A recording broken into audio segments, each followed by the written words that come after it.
Est-ce que ça vous arrive à vous, que vous manquez de discipline, de constance, vous êtes perdu une semaine, tout se passe bien, la semaine d'après, une nouvelle vous frappe et boum, tout explose. Vous regardez vos chiffres, il y a des semaines que c'est du plus 100, des semaines vous êtes à moins 200. Vous voyez qu'il manque une consistance dans tout ça, j'ai peut-être la solution pour vous. Alors restez dans ces vidéos-là, je vais vous donner les solutions qui vont réussir à vous amener au prochain niveau. Si vous ne me connaissez pas, je suis Sergio de Forex Vision Academy.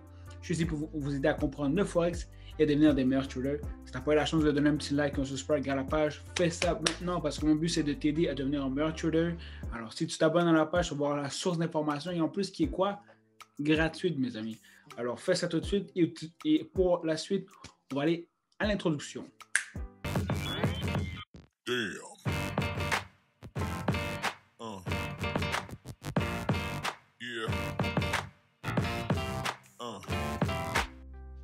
Alors, guys, il n'y a pas de solution magique à vraiment être un trader. Comme vous le savez, je suis depuis très longtemps dans le Forex et j'essaie d'aider le plus possible les gens qui aiment le Forex comme moi, mais qui se retrouvent vraiment à frapper un mur. Et aujourd'hui, on va essayer de vous illuminer dans les solutions. Alors, comme vous pouvez le voir ici dans le tableau, j'ai plusieurs choses. J'ai une stratégie dans le trading, j'ai un trading plan, j'ai aussi une stratégie pour les nouvelles et aussi des étapes à suivre vraiment pour pouvoir arriver à avoir une bonne transaction. Aujourd'hui, on va toucher deux. On va toucher le trading plan et le falling step before une transaction. Et vous allez voir comment on peut quand même bien décortiquer les choses et arriver à avoir quelque chose qui a du bon sens. Alors pour le trading plan, si vous n'avez pas de trading plan pour commencer à la base, vous êtes à 110% sûr d'avoir un échec dans le Forex. Je vous garantis que si vous n'avez pas un trading plan, aujourd'hui en ce moment même, vous avez fait la pire erreur. C'est comme si vous allez à un examen sans étudier. Vous avez des chances de réussir, mais dans le Forex, en plus que c'est de l'argent, vous allez vraiment couler. Alors, c'est très, très important d'avoir un trading plan qui va vraiment vous aider à avoir une structure. C'est comme une entreprise qui n'a pas un business plan. Si ce n'est pas où il va se diriger dans les prochaines années, c'est où il va mettre son marketing, son argent et tout, oubliez ça, ça va être un échec. Alors, c'est pareil vraiment pour un trading plan parce que vous êtes des traders. C'est votre emploi, c'est votre compte, c'est votre portefeuille. Et si vous ne savez pas gérer bien vos affaires, être structuré dans vos choses, mes amis, vous allez arriver avec un échec total. Alors, pour commencer, je me suis fait un petit exemple pour vous. Le trading plan de Sergio. On va commencer par les objectifs. Quels sont vos objectifs à court terme? Moi, je me suis marqué ici atteindre mon objectif de 100 pips par semaine. Voilà. Un objectif très, très simple. Mon objectif à moyen terme est quitter mon travail. Être capable seulement de subvenir à mes besoins grâce au Forex et ne plus avoir besoin de travailler pour avoir justement à payer mes comptes. Et l'objectif final pour moi à long terme, ce serait vraiment d'avoir mon bureau et d'être capable justement d'enseigner le Forex à des étudiants, que ce soit en ligne comme en ce moment, ou sinon vraiment en présentiel, vraiment avec des gens parce que j'aime vraiment interagir avec les gens. Alors voilà, moi mes objectifs à court terme, moyen terme et long terme. C'est aussi simple que ça. Par la suite, on passe la position de size et le management. Bien sûr, là, vous pouvez le structurer comme vous voulez, mais je vous donne vraiment un exemple pour pouvoir justement avoir vos choses quand même claires. Les devises que je trade principalement sont USD/JPY et EURUSD. Je n'en trade pas plus parce que je trouve que c'est déjà quand même beaucoup. C'est comme essayer de conduire 2 autos en même temps. C'est quand même déjà demandant, mais si vous essayez d'en conduire 5 en même temps, 10 en même temps, bonne chance. C'est comme si je vous disais de jongler avec 2 œufs dans vos mains. C'est déjà plus facile que d'en jongler avec 5 ou 10. Alors, restez vraiment au minimum. Si vous trouvez que 1, c'est suffisant, restez avec 1. 2, je vous conseille que c'est la meilleure. Je pense que c'est la meilleure des choses parce que c'est toujours bien d'avoir une autre devise dans laquelle vous promenez un peu lorsque une est lente.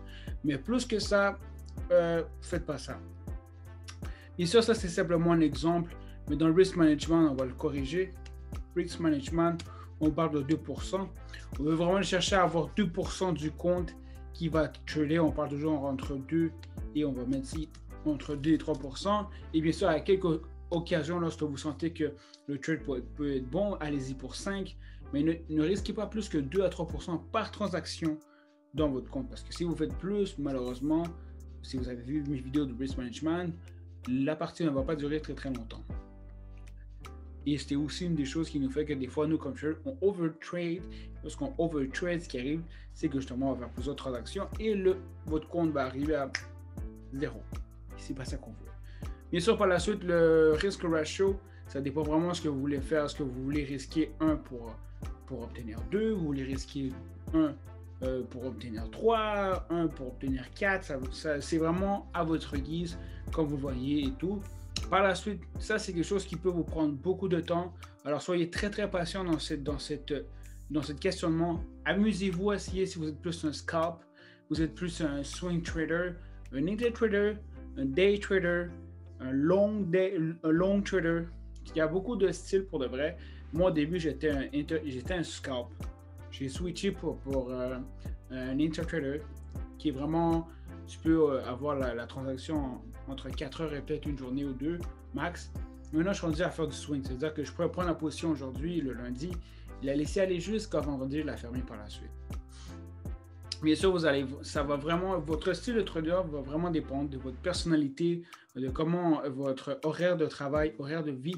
Réellement, moi, j'aime bien faire mes transactions le matin et par la suite le laisser aller durant le courant de la journée, ne pas avoir à suivre à chaque jour, à chaque moment les transactions parce que je n'ai pas le temps et je trouve que ça devient un stress. Alors, réellement, le type de trader que vous êtes dépend vraiment de votre horaire de vie et comment vous gérez votre stress, la pression et tout. Alors, c'est quelque chose qui peut prendre entre 3 à 6 mois à découvrir réellement où vous vous situez. Moi, ça m'a pris quand même beaucoup de temps à savoir que j'étais un swing. Ouais. Alors, c'est ça. Par la suite, risk pips. Bien sûr, c'est le risk, c'est le stop loss qu'on va vraiment se donner. Celui-ci est celui pour le EURUSD. EURUSD, si vous le savez très bien, est un mouvement qui bouge beaucoup. Et avoir un stop loss qui est trop petit va terminer que le mouvement, la correction ou le mouvement va tout de suite fermer votre transaction et vous êtes dehors. Alors, je pense que pour EURUSD, entre 40 et 50 pips, ça vous laisse quand même une bonne marge de manœuvre pour pouvoir vous amuser. Et comme on disait, Take Profit, on veut vraiment viser entre 100 et 150. Bien sûr, si vous voyez que la transaction est juteuse et il pourrait aller jusqu'à 150, parfait, mais par la suite, vous devez vraiment fermer boutique. Par la suite, daily routine. De quoi ça ressemble mon daily routine? C'est vraiment niaiseux pour elle, mais je trouve vraiment que le fait de l'écrire, moi, ça m'aide beaucoup à vraiment le faire. Oui, je confirme, je le fais. À 5h30 du matin, je me lève pour faire un vélo stationnaire. À 6h, je fais mes traits d'analyse. Après ça, à 7h, je fais justement mon gym pour me pousser mentalement, même le vélo, déjà à me réveiller et me mettre vraiment dans mon trading à 6h. À 9h, bien sûr, je vais aller donner un petit dernier coup. Look vraiment dans le marché, voir qu'est-ce qui se passe. À 10h, je travaille. Je reviens à 18h. À 19h30, bien sûr, c'est le temps que je mange et tout. Je regarde un peu ce qui se passe dans le marché. Je prends des notes et tout. Et par la suite, à 8h20, je retourne dans mon vélo stationnaire pour faire un petit 30 minutes. Et ensuite, je vais dormir pour faire justement ma journée. Bien sûr, je m'écris aussi une petite note en bas. Je traite simplement les sessions de New York qui est vraiment le matin.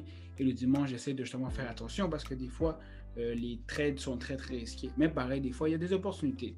Toujours bon de se laisser justement des petites remarques. General Rules, c'est très simple. Alors, en ce moment, c'est simplement je marque simplement des petites choses, de ne pas entrer avant 5 heures dans les transactions parce que je ne suis pas encore réveillé. Après 10 heures, bien sûr, je suis déjà dans mon travail. Je ne peux pas. Et bien sûr, ça, c'est vous pouvez me marquer des fundamental rules, no entry, no retest, no entry, 3 confirmations, rester discipliné. Vous vous amusez, mais ça, c'est vraiment important d'avoir vraiment un trading plan. Si vous avez un trading plan comme ça et vous le respectez et vous êtes structuré, les amis, déjà là, c'est vraiment un step-up. Si vous ne l'avez pas fait, il faut le faire. Et bien sûr, le trading plan sera toujours en évolution parce que quand vous êtes un trader qui veut apprendre et devenir à succès, toutes les formules ne sont pas... Cette formule, pour moi, fonctionne très bien, mais pour la personne qui regarde la vidéo, si vous êtes un scalper ou etc., ce que je peux faire, moi, ne vous coïncide pas. On a aussi des personnalités différentes. J'ai quelqu'un qui aime beaucoup, qui est très énergétique, qui se lève tôt, qui aime justement bouger. Si vous êtes tout le contraire, adaptez votre horaire à votre mode de vie à vous et non au mien. Chacun a vraiment sa façon de trader, sa façon de faire, ses stratégies. L'important au final, les amis, c'est d'arriver au point final de vraiment être quoi, de quitter son travail et réellement pouvoir devenir indépendant comme trader. Alors ça, c'est la première étape. Je prends ce qui est important dans la vidéo d'aujourd'hui. La deuxième, on va vraiment aller un peu plus vite. La deuxième, c'est vraiment les following steps before the magical trade. Je l'ai mis tout en anglais parce que j'aime beaucoup lire des choses en anglais. Mais c'est vraiment, ça c'est les 8 premières étapes avant même de faire une transaction et de justement d'avoir 3 transactions. Regardez Forex Factory pour les nouvelles. Regardez en général sur TradingView de monthly à 5 minutes comment se passent les choses. Être sûr d'avoir bien marqué les trendlines, regardez les supports et les résistances, placer les Phillips Extension et le retracement, aussi placer les zones de demande, supply et demand, et aussi finalement marquer les market structures, que ce soit high, high, high, low, low, low, high, lower, high. Et par la suite, bien sûr, ça c'est road de trade. Étape 15. Bien sûr, voici les 16 étapes que je dois faire avant, les 15 étapes, je veux dire, que je dois faire avant de cliquer buy. La première étape, c'est les trendlines. La deuxième, c'est placer les... Ah oui, c'est ça. Dans ces opportunités, je me pose toujours des questions. Est-ce que le marché est dans le bottom de trendline? Si oui, parfait. Est-ce que le marché a brisé justement le trendline pour switcher justement en bull? Oui, parfait. Est-ce qu'il y a un briseur de structure? C'est ça le BOS? Oui, parfait. Est-ce que le marché a une bonne confirmation qui attache et daily pour un bull? Oui, parfait. Et vous pouvez comprendre que c'est toujours la même chose. Il y a d'autres étapes, mais vous devez arriver justement à l'étape numéro 14 dans laquelle vous voyez que tout se confirme. Et à la 14, c'est vraiment, est-ce que vous voyez vraiment 3 confirmations? Si oui, essayez de vous les vendre à haute voix en écoutant, ben voilà, ici tu as le bottom Sergio, à cet endroit-là, tu as un catage 4 boules qui a été formé, tu as aussi une brisure de structure, et en plus tu as une rejection d'un daily qui a été touché en plus avec la zone de supply. Alors, si vous êtes capable de dire à haute voix, de vous l'écrire et voir réellement qu'il y a réellement un bon trade, ben à ce moment-là, parfait. Vous écrivez votre transaction, la position, l'entrée, le stop loss, et par la suite, vous rentrez et vous cliquez buy. Vous devez comprendre que le Forex, c'est pas simplement, c'est tellement facile de cliquer buy, mais il doit vraiment avoir une structure et des étapes à suivre avant de faire une transaction. Parce que c'est comme je vous le dis, c'est votre portefeuille, c'est votre emploi. Ça, pour moi, je vois le Forex comme un emploi. Vous ne pouvez pas arriver à votre travail et faire ce que vous voulez. Vous devez suivre des étapes parce que votre formateur vous a formé à faire quelque chose. Le Forex, c'est pareil. Même si vous êtes... Bien sûr, l'avantage dans le Forex, c'est qu'on vit indépendamment de notre chez moi. On le fait comme on veut, mais moi, je vois quand même un peu comme un emploi. Parce qu'il faut avoir une structure. Les traders qui travaillent dans la banque, qui travaillent justement dans des grosses compagnies, doivent quand même avoir une structure. Et c'est pour ça que c'est important de suivre une structure. Parce que sans ça, des fois, on pense dans notre tête que le marché justement est en bas, mais finalement, c'était une correction et boum, c'est fermé. Alors, voici les deux choses, je pense qu'aujourd'hui, qui est important de faire. Le trading plan qui est toujours en train d'être en évolution et aussi se faire des étapes dans lesquelles on doit faire avant la transaction. Et par la suite, comme je vous l'ai dit tantôt, c'est correct de toujours mettre en évolution le trading plan et les étapes parce que c'est vraiment de vous adapter à vous la façon de trader. Alors, j'espère que la vidéo aujourd'hui a pu vous aider à comprendre un peu plus et à aller chercher la consistance, la discipline et tout que vous devez avoir dans le trading parce que sans ça, les amis, vous allez vraiment tomber dans un échec. Alors, j'espère que la vidéo a pu vous aider. Si vous ne me suivez pas encore dans la vidéo, suivez-moi les amis, je vais en faire des vidéos comme celle-ci. Si vous avez aimé ce genre de vidéo-là, je vais en faire plus. Donnez un petit like ou subscribe à la page. Je vous adore beaucoup les gars. Continuez fort et on se voit en prochaine vidéo. Merci beaucoup et à la prochaine. Au revoir.